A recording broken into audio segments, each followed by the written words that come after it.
Oh,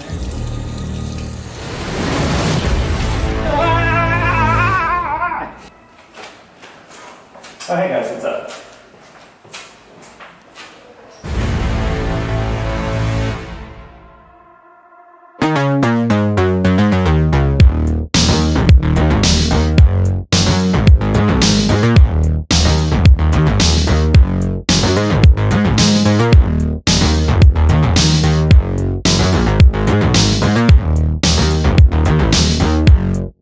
What's going on, everybody? Welcome to Tavern Talk by Initial Reaction, the movie review show where you wonder, do the hosts own a mirror? Joining me this week, once again, Mr. Danner Rogers. Thanks for being here, sir. Excited to be here. Thanks for having me again. Big movie this week. We are talking It Chapter 2, the sequel to 2017's It, the first part of the adaptation of Stephen King's, what do you call it, magnum opus? I don't know, 1,100 pages worth of stuff he's put in a book. Well, and that's kind of why, I was like, you need to do this one, because Danner recently read / listened to it, and I haven't read the book. So based on, let's start there. Initial reaction.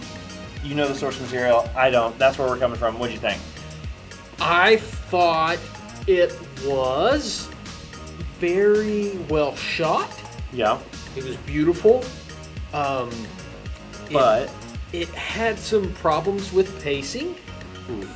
And Bill Hader is amazing. Yeah, I'm right there with you on all this. That is about how the movie goes as well. Yeah. The way that I just put that sentence and thought out there is how I felt that movie stumbled along. Stumbled along is the right way, because it's like, it's super ambitious. Oh yeah, no, it's got a lot going on for sure. And to speak to the source material, it's this big cosmic battle. It's not this demonic clown that I think a lot of people think of. We're talking about a big cosmic fight, and I mean, you can do that in movies now. Right. And so this was the time with CGI the way it goes, and audiences will buy into that big idea. And so I think they took a really good shot at it. Yeah, and I was gonna say, like, I was thinking that as I was watching it play out, like,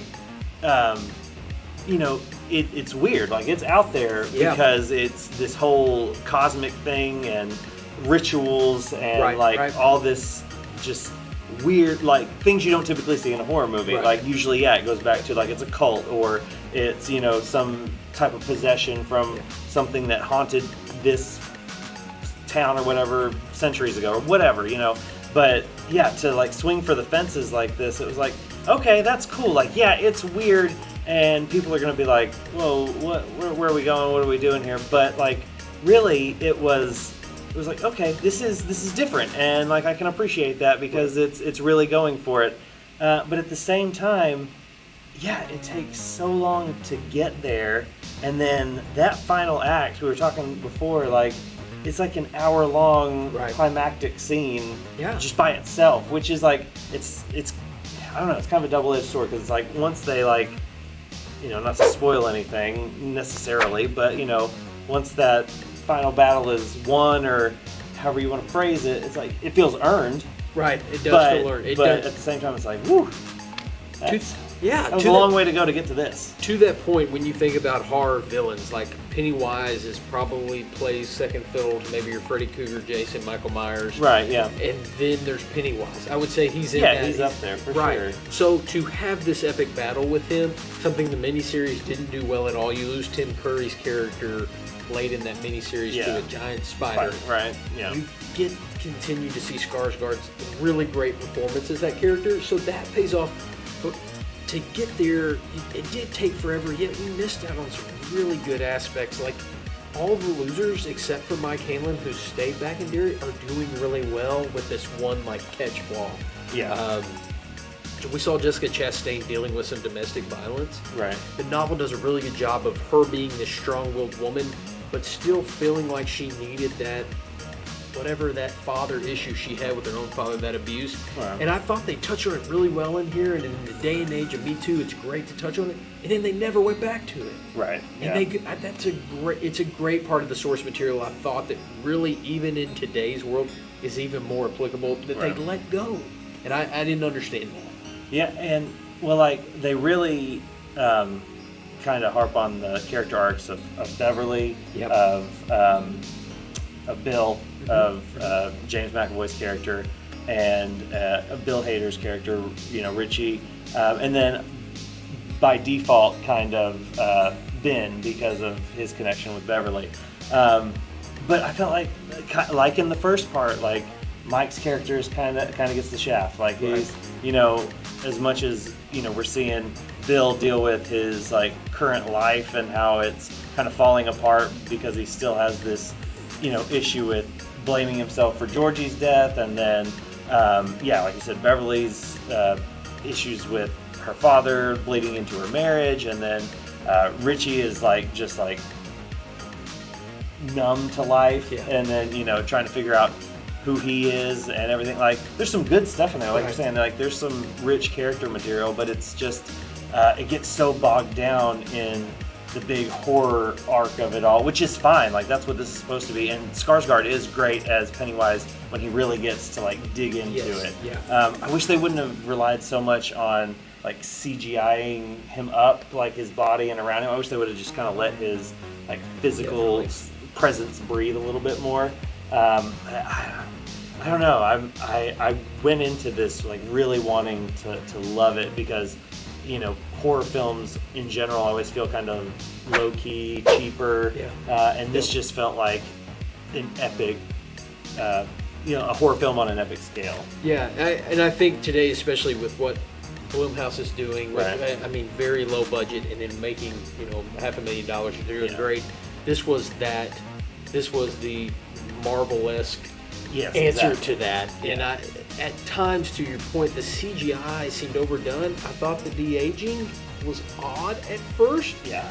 It got very close to looking cheap, but it was teetering, and I was like, something's not right here. And then I realized it's the de-aging on the adolescent age. Yeah. Yeah, and to that point, let's talk about the scenes, like the flashback scenes, because I don't know, you can tell that even with the de-aging that they have aged a little bit, just in how aware they are of these characters they're inhabiting, and this is especially glaring with Eddie's character. You got Jack Dylan Grazer, who is reprising his role as the young Eddie, and then James Ransome, who you might know from the Sinister films, is older Eddie, and you can tell they're like trying to really be in tune with one another, but they turned it up to 11, and it just feels like overkill. Yeah, they both become caricatures of Eddie rather than just being Eddie. Right. And and he does.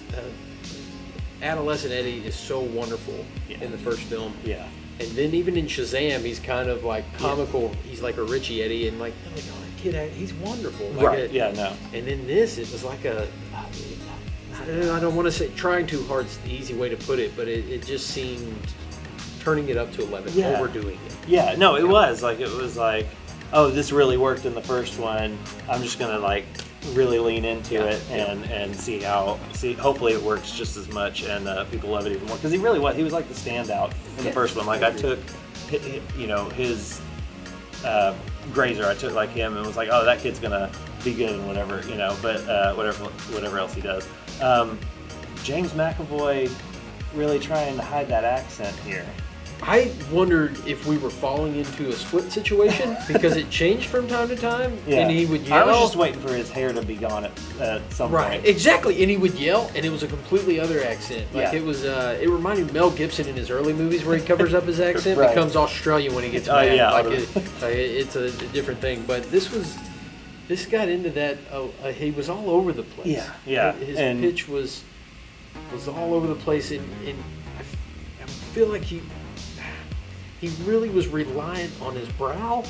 Yeah. That furrowed brow was always there, and it's that Professor Xavier staring Michael Fassbender down. Yeah. And it's just like, and McAvoy's got the chops. I was gonna say, like, that's not to say anything bad about McAvoy. No. Like, obviously the guy's super talented and he's a great actor, and like he's not like actively bad in this. No, it's just uneven. Not at all. Yeah. And it's like, they shoot a lot of movies out of sequence, and it's like he couldn't find the rhythm of like some of the scenes he was in where he was supposed to be at, like he just couldn't connect as well in some scenes as he did in others, and it was a little distracting. That's probably the best way to put it. Is I felt like the film would get a rhythm going, yeah, and then something would throw through. Especially at this length, like it's easy to do that. Yeah, we'll talk about it's once again directed by Andy Muschietti. He did the first part. He also did Mama, which starred Jessica Chastain. So there's kind of a reason why he was able to get her for this film. But yeah, no, at this length, it's hard to maintain both pace and tone, right, and to keep things kind of even and just cohesive as a whole. And you definitely felt like they slip a lot of comedy in there, which a lot of it is thanks to Bill Hader, which is fine because it is like it's genuinely you don't expect a horror movie of like we were saying of this caliber or of this of this scale to be funny as it is scary, if not more so, but it kind of is. Yeah, and his comedy felt organic, and I'm a huge fan of Barry, and he does a wonderful job of being a very dramatic actor and comedic actor all at the same time. Yeah. And so I thought in this, they kind of let him, I feel like they walked in and that Bill Hader's got the talent you're wanting, so you're like, Bill, whatever you're doing here, we're going to trust you. Yeah, whatever you're feeling, just throw it out. Yes, and it plays perfect. Yeah. The Chinese restaurant scene, it's famous from the miniseries, and it's also in the book, and it's kind of where they start to collect their memories. Right. It seemed like every actor was sitting around the table listening to Bill Hader just do comedy. And it felt great. At that point in the movie, you're like, okay, if this keeps up, this is going to be phenomenal. Yeah. And so he did a fantastic job. I think Jessica Chastain is such a powerful actress. Yeah. She commands a scene no matter. I think she could stand in a scene with Leonardo DiCaprio on one side and Marlon Brando on the other, and you would still pay attention to her dialogue. Yeah. Because of what she did. And I thought in here, I don't know if it's the passion she brings to her role. I don't know exactly how to eloquently say what she does, but there's something to her performance in the movie too that is extremely genuine. Yeah. No, I love Jessica Chastain. Like, I mean, I'll watch anything, and she's it's always like I said, she was in Mama, but it's very it's cool to see her in a genre film, and not just an adult drama where it's just based on true story subject matter type stuff, but to see her in these kind of like crazy situations and still bring a humanity to them was really cool. And Jay Ryan, who plays the grown-up Ben, I haven't really seen him in anything. I wasn't aware, but he held his own, and he's fine. Like he had enough charisma and appeal that I was like, okay, I'm rooting for them, to work out and everything. But Bill Hader definitely stole the show. And like you were saying, he's kind of our voice and like responding to what's happening, but at the same time, like when he gets real and is like his emotion feels authentic, and it's just like, oh, this is serious, Richie. Like this is a real moment. But no, there's a lot to like here, but there's it's not as scary as you would imagine it would be. It's not there's very little tension built. There's a lot of jump scares, which is great. It's about the theater experience, but there's only a very few times the tension is really built, which I thought Muschietti did in the first film. It seems like a constant tension. Yeah, and it just seemed like the tone around that one was consistently more like mythic. Yeah. And this one feels kind of, not exactly the opposite of that, but it just feels more mundane in a way, where it's just like, here's how it played out. And that was true with the miniseries as well. The second half with the adults was always kind of the half that lacked that spark, and unfortunately I feel like that's kind of the case here too. Like I said, there's a lot of good performances. There's a lot of good character work that's going on here, and Bill Skarsgård is great as Pennywise, but there's just not enough like rawness to make this feel as fresh as the first one. I agree. Yeah, and I think probably a lot of that goes into as audiences. We all remember being kids and being awkward, and there's some emotional buy-in there. Yeah. For sure. And then as adults, I think maybe we're all lose some connection here for whatever reason. Yeah, no, definitely. So on that note, star ratings, what would you give it Chapter 2? Out of 5 stars. Out of 5 stars, yeah. I'm gonna go 3. Yep. Yep. Me too. I'm gonna be honest. I started out 2.5. Yeah. I started thinking about the performances and how beautiful the film is, and then moved it to a 3. Yeah, there is some. I didn't mention this earlier, but there is some camera work, and some of the transitions in this are some of the coolest transitions I've seen in a long time, and just really creative. And it's like, oh yeah, like especially in the first half, I was like, this is awesome. I'm really getting into this, and then it just kind of went on. It's good. I don't want my comments to make it. See it in the theater. See it with people, so you can be tense and scared with people. It's good. It just isn't as good as the first one. Right. It's definitely an experience, and I would even say see it on the biggest screen you can, because it is such an experience. And like I said, the camera work and some of the shot compositions and all that good stuff is really inventive and flat out awesome. But just like as an overall experience, and just how it leaves you feeling afterwards, just kind of like, I liked it, but I didn't love it. Right. So I don't know. It's definitely, even at the nearly 3-hour runtime, I'm kind of anxious to kind of watch them back to back and see how they flow from one to the next, and if there's more cohesion. But definitely we have to block out some serious time for that. Definitely. All right, well, thanks for checking us out. Definitely be sure to check out Tavern Talk by Initial Reaction on YouTube. Like, subscribe, hit the notification bell, all that good stuff as we try to post a new review of the biggest release every week. You can also follow us on all the social media stuff, Facebook, Twitter, Instagram. We have all those. Initial Reaction. And thanks again to Movie Tavern for letting us see the movies here and shooting the reviews. If you have a movie tavern near you, if you're not sure what a movie tavern is, haven't heard of one, definitely check it out, look it up. It's a cool, unique experience from top to bottom. You get to come into the theater, sit down in these comfy recliners, order a meal, snacks, drinks, popcorn, anything you could want really, and enjoy that while you're enjoying a movie on the big screen. So definitely thanks to Movie Tavern, and check one out if there's one near you. But once again, as always, thanks for watching. Keep watching, subscribe, all that good stuff once again, and we'll see you next time. Stay away from those drains. Okay. You ready? Yep.